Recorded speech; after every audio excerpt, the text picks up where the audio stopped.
Yesu Kristu nashimwe. Dukomeje dusoma Bibiliya, uyu ni umunsi w'147. Uyu munsi turasoma Zaburi ya 86. Dukomeze. Gusenga kwa Dawidi. Uwiteka ntegera ugutwi unsubirize, kuko ndi umunyamubabaro n'umukene. Rindira umutima wanjye, kuko ndi umukunzi wawe, Mana yanjye, kiza umugaragu wawe ukwiringira. Mwami mbabarira, kuko ari wowe ntakira umunsi ukira.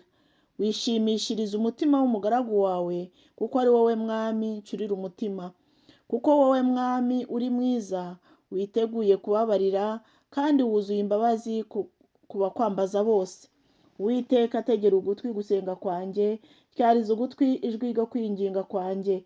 Ku munsi w'amakuba yanjye no ku w'ibyago byanjye nzakwambaza, kuko uzansubiza.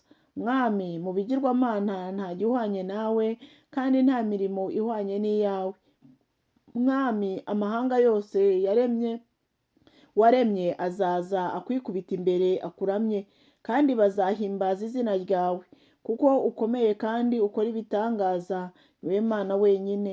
Uwiteka, ujye unyigisha inzira yawe, nanjye nzajya ngendera mu murava wawe. Teraniriza hamwe ibiri mu mutima wanjye, ngo wubahe izina ryawe.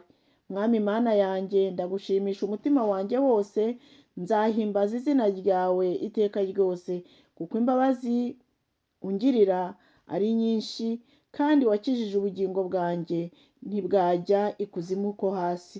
Mana, abibone bampagurukiye, iteraniro ry'abanyarugomo ryashatse ubugingo bwanjye, batagushyize imbere yabo. Ariko wowe Mwami, uri Imana y'ibambe n'imbabazi, itinda kurakara, ifite kugira neza kwinshi n'umurava mwinshi. Unkebuke umbabarire, uhe umugaragu wawe imbaraga zawe, unkize umwana w'umuja wawe. Ukize umwana w'umuja wawe, unyereke ikimenyetso cy'ibyiza, kugira ngo abanyanga bakirebe bamware, kuko wowe Uwiteka untabaye, ukampara umubabaro. Zaburi ya 87. Iyi ndirimbo ni Zaburi ya bene Kora.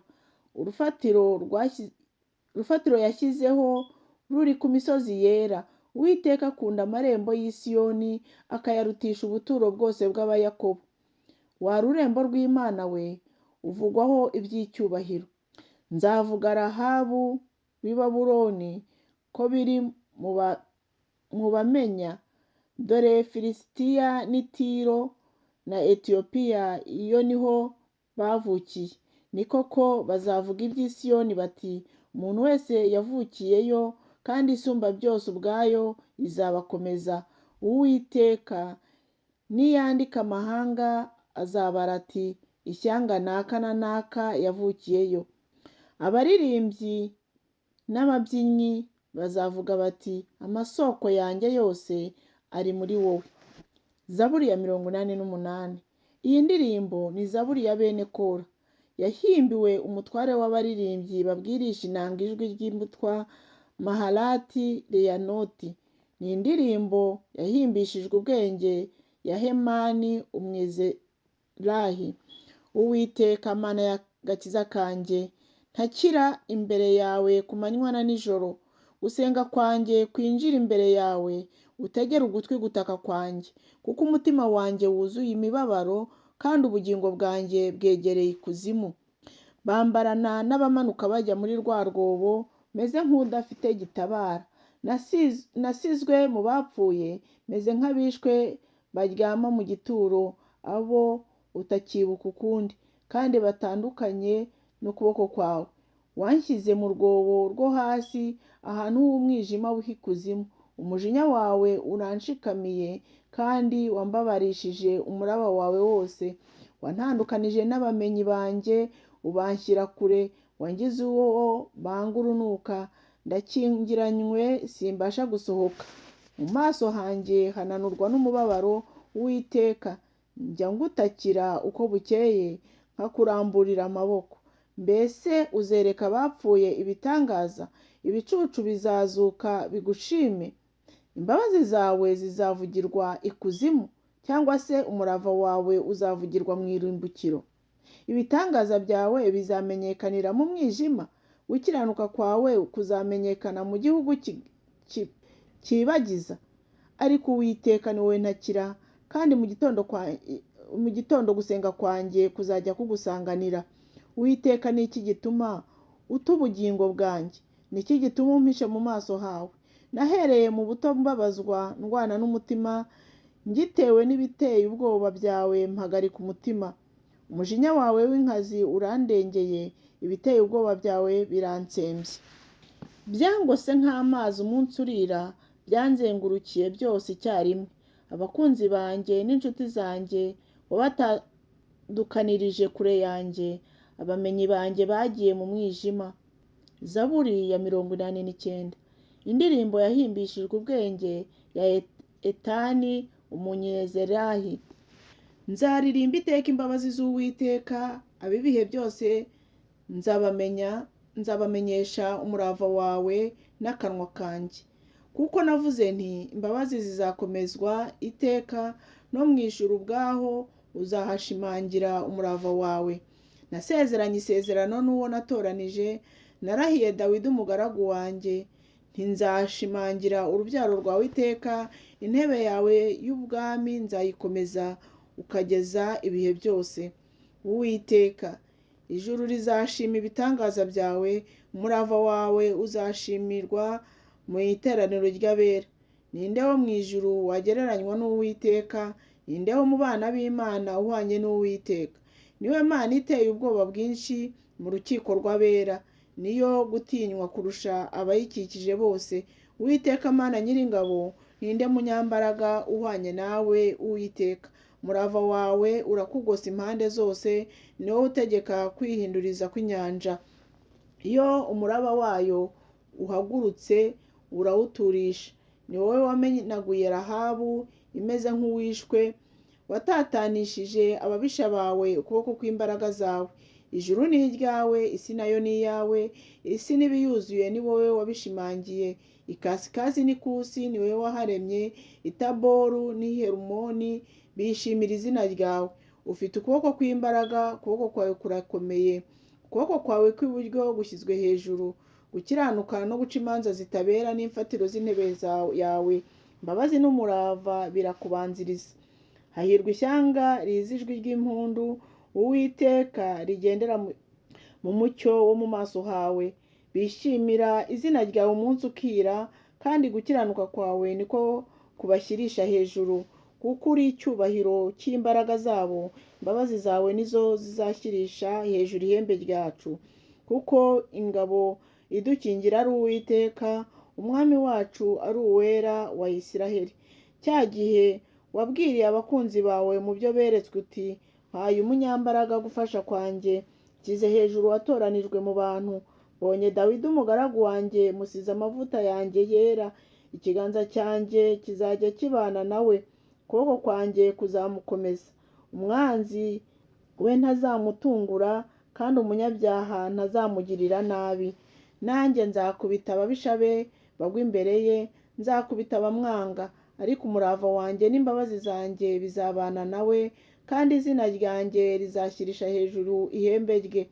Nzashyira inyanja mu ntoki ze n'inzuzi mu kuboko kwe kw'iburyo. Azantakira ati, ni wowe Data, Imana yanjye, igitare cy'agakiza kanjye, kandi nzamuhindura imfura yanjye, asumbe abandi bami bo mu isi. Nzamubikira imbabazi zanjye iteka ryose, isezerano ryanjye rizakomera kuri we. Kandi nzaramisha urubyaro rw'iteka ryose, nzaramisha intebe ye y'ubwami nk'iminsi y'ijuru. Niba abana be bazareka amategeko yanjye ntibagendere mu byo nategetse, niba bazaca ku mateka yanjye ntibitondere amategeko yanjye, nibwo nzabahoresha ibicumuro byabo inkoni, no gukiranirwa kwawo nzaguhoresha kubakubita.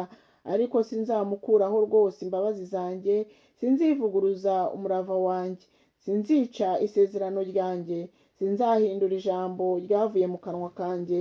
Igihe kimwe narahiye kwera kwanjye, sinzabeshya Dawidi. Urubyaro rwe ruzarama iteka, intebe ye y'ubwami izarama nk'izuba imbere yanjye. Izakomezwa iteka ryose nk'ukwezi, mu ijuru hariho ubihamya wo kwizerwa. ariko ubwawe wataye kure uwo wasize uramureka, wamugiriye umujinya, wanze urunuka isezerano ry'umugaragu wawe, wahumanishije ikamba rye kurijugunya hasi, wagushije inkike ze zose, washenye ibihome bye. Abahisi bose baramunyaga, abaye igitutsi mu baturanyi be. Washyize hejuru ukuboko kw'iburyo kw'ababisha be, wishimishije abanzi be bose. Ni koko usubiza inyuma ubugi bw'inkota ye, kandi ntiwamuhaye guhagarara ashikamye mu ntambara. Wamazeho ubwiza bwe, wajugunye intebe ye y'ubwami hasi, uwagabanije iminsi y'ubusore bwe, wamwambitse isoni. Uwiteka uzageza he kwihisha iteka? Umujinya wawe uzageza he kwaka nk'umuriro? Ibuka ko ndi uw'igihe gito, erega abana b'abantu bose wabaremeye ubusa. Ninde uzarama ntapfe, agakiza ubugingo bwe ukuboko kw'ikuzimu? Mwami, imbabazi zawe za kera ziri he? Warahiye Dawidi kubw'umurava wawe. Mwami, ibuka ibitutsi batuka abagaragu bawe, uko niyumanganya mu mutima iby'amahanga yose uko ari menshi. Uwiteka, ibuka ibitutsi by'abanzi bawe batutse intambwe z'uwo wasize.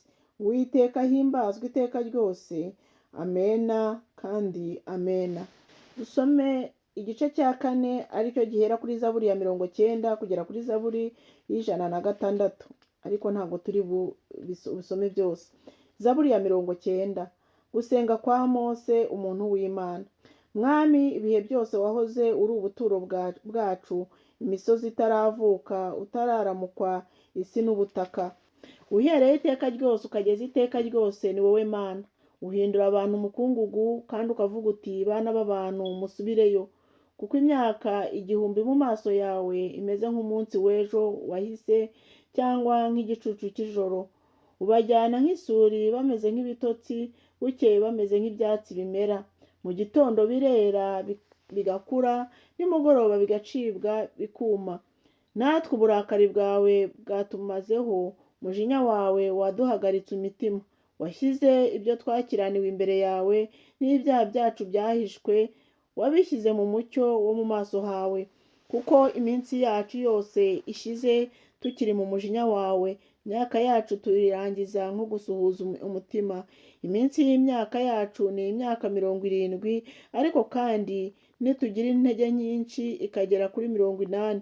Nyamara ibyiratwa byayo ni imiruho n'umubabaro, kuko ishira vuba natwe tukaba tugurutse. Ninde uzi imbaraga z'uburakari bwawe, akamenya umujinya wawe uko wowe ukwiriye guhabwa? Utwigishe kubara iminsi yacu, uburyo butuma dutunga imitima y'ubwenge. Uwiteka, garuka, ko watinze uzageza ryari? Abagaragu bawe uduhindurire umutima, mu gitondo uzaduhaze imbabazi zawe, kugira ngo tuzajye twishima tunezerewe iminsi yacu yose. Utwishimisha ibyishimo bingana n'iminsi watubabarijemo, n'imyaka twabonyemo ibyago. Umurimo wawe utubonekere abagaragu bawe, gukomera kwawe kumenyekanire ku bana bacu. Ubwiza bw'Uwiteka Imana yacu bube kuri twe, kandi udukomereze imirimo y'intoki zacu, kuko imirimo y'intoki zacu uyikomeze. Nuko imirimo y'intoki zacu uyikomeze. Zaburi ya 91. Uba mu rwihisho rw'isumba byose, azahama mu gicucu cy'ishobora byose. Ndabwira Uwiteka nti, urubuhungiro bwanjye n'igihome kinkingira, Imana yanjye niringira. Kuko ari we uzagukiza ikigoyi cy'umugoyi na mugiga irimbura. Azakubundikiza amoya ye, kandi uzajya uhungira munsi y'amababa ye. Umurava we n'ingabo n'icyuma kigukingira. Igiteye ubwoba cya nijoro ntikizagutinyisha, cyangwa umwambi ugenda ku manywa, cyangwa mugiga igendera mu mwijima, cyangwa kurimbura gutsemba ku manywa y'ihangu. Abantu 1000 bazagwa iruhande rwawe, abantu inzovu bazagwa iburyo bwawe, ariko ntibizakugeraho. Uzabirebesha amaso yawe gusa, ubone ibihembo by'abanyabyaha. Kuko ari wowe buhungiro bwanjye Uwiteka, wagize isumba byose ubuturo, nuko nta kibi kizakuzaho, kandi nta cyago kizegera ihema ryawe. Kuko azagutegekera abamarayika be ngo bakurindire mu nzira zawe zose. Bazakuramira mu maboko yabo, ngo udakubita ikirenge ku ibuye. uzakandagira intare n'impoma, uzaribata umuzungu w'intare n'ikiyoka, kuko yankunze akaramata nicyo nzamukiriza, nzamushyira hejuru kuko yamenye izina ryanjye. Azanyambaza nanjye mwitabe, nzabana nawe mu makuba no mu byago, nzamukiza muhe icyubahiro, nzamuhaza uburame, kandi nzamwereka agakiza kanjye. Amen. Zaburi ya 92. Zaburi iyi ni indirimbo yo kuririmbwa ku isabato. Ni byiza gushima Uwiteka no kuririmbira izina ryawe ishimwe usumba byose, kwerekana imbabazi zawe mu gitondo n'umurava wawe uko bwije. Tubwira inanga y'imirya cumi na neberu, tubwirisha inanga ijwi ry'uwibwira, kuko wowe Uwiteka wanyishimishije n'umurimo wakoze. Nzavugishwa impundu n'imirimo y'intoki zawe, Uwiteka. Erega imirimo wakoze irakomeye, ibyo utekereza bifite uburebure bw'ikijyepfo. Umuntu umeze nk'inka ntazi ibi, umupfu ntabimenya. Iyo abanyabyaha barutse nk'ibyatsi, kandi inkozi z'ibibi zose iyo zeze, ni ukugira ngo barimbuke iteka. Ariko wowe Uwiteka ushyizwe hejuru iteka ryose. Dore abanzi bawe Uwiteka, dore abanzi bawe bazarimbuka, inkozi z'ibibi zose zizatatanywa. Ariko washyize hejuru ihembe ryanjye nk'iry'imbogo, nsizwa amavuta mashya, kandi ijisho ryanjye ryarebye ibyo nshakira abanzi banjye. Amatwi yanjye yumvise ibyo nshakira abanyabyaha bampagurukiye. Umukiranutsi azashisha nk'umukindo, azashyirwa hejuru nk'umwerezi w'i Lebanoni. Ubwo batewe mu rugo rw'Uwiteka, bazashishira mu bikari by'Imana yacu. Bazagumya kwera no mu busaza, bazagira amakakama menshi n'itoto, kugira ngo berekane yuko Uwiteka atunganye, ni we gitare cyanjye, ntarimo gukiranirwa na guke. Zaburi ya 93. Uwiteka ari ku ngoma yambaye icyubahiro, Uwiteka arambaye yikenyeje imbaraga, kandi isi irakomeye ntibasha kunyeganyega. Intebe yawe yakomeye uhereye kera, wowe Uhoraho wahereye kera kose, Uwiteka. Inzuzi ziteye hejuru amajwi yazo, inzuzi zitera hejuru guhorera kwazo. Amajwi y'amazi menshi, umuraba ukomeye w'inyanja, Uwiteka uri hejuru abirusha imbaraga.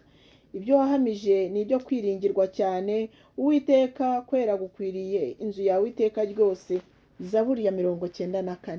Uwiteka Mana yo guhora inzigo, Mana yo guhora inzigo rabagirana. Wa mucamanza w'abari mu isi we, wishyire hejuru, witura abiboni babakwiriye. Uwiteka, abanyabyaha bazageza he kwishima, badudubiranya amagambo bavuga iby'agasuzuguro. Inkozi z'ibibi zose zirirarira, Uwiteka. Bamenagura ubwoko bwawe, babaza umwandu wawe. Bica umupfakazi n'umunyamahanga, bica n'imfubyi. Bakavuga bati, Uwiteka ntari bubibone, Imana ya Yakobo ntiri bubyiteho. Mwabameze nk'inka mwe bo mu bantu, mwite kuri ibi. Mwabapfu mwe, muzagira ubwenge ryari? Yashyizeho ugutwi ntizumva, yaremye ijisho ntizareba, ihanisha amahanga ibihano ntizahana. Siyo yigisha abantu ubwenge? Uwiteka azi ibyo abantu bibwira ko ari iby'ubusa. Uwiteka, hahirwa umuntu uhana ukamwigishisha amategeko yawe, kugira ngo umuruhure iminsi y'amakuba n'ibyago, kugeza aho abanyabyaha bazacukurirwa ubushya. Kuko Uwiteka atazata ubwoko bwe, kandi atazareka umwandu we. Kuko guca imanza kuzasubira ku kutabera, kandi abafite imitima itunganye bose bazabishima. Ninde uzahaguruka akantabara kurwanya abanyabyaha? Ninde uzahaguruka mu ruhande rwanjye kurwanya inkozi z'ibibi? Iyo Uwiteka ataba umutabazi wanjye, ubugingo bwanjye buba bwaratuye vuba ahacecekerwa. Nkivuga nti, ikirenge cyanjye kiranyereye, imbabazi zawe Uwiteka zarandamiye. Iyo ibyo nshidikanya byinshi bimpagaritse umutima, ibyo umpumuriza byishimisha ubugingo bwanjye. Mbese intebe y'abanyarugomo izafatanya nawe? Bagira amategeko urwitwazo rw'igomwa, bateranira gutera ubugingo bw'umukiranutsi, bagaciraho iteka amaraso atariho urubanza. ariko Uwiteka ni igihome kirekire kinkingira, Imana yanjye ni igitare cy'ubuhungiro bwanjye, kandi izabagaruraho gukiranuka kwabo, izabarimburira mu byaha byabo. Uwiteka Mana yacu izaba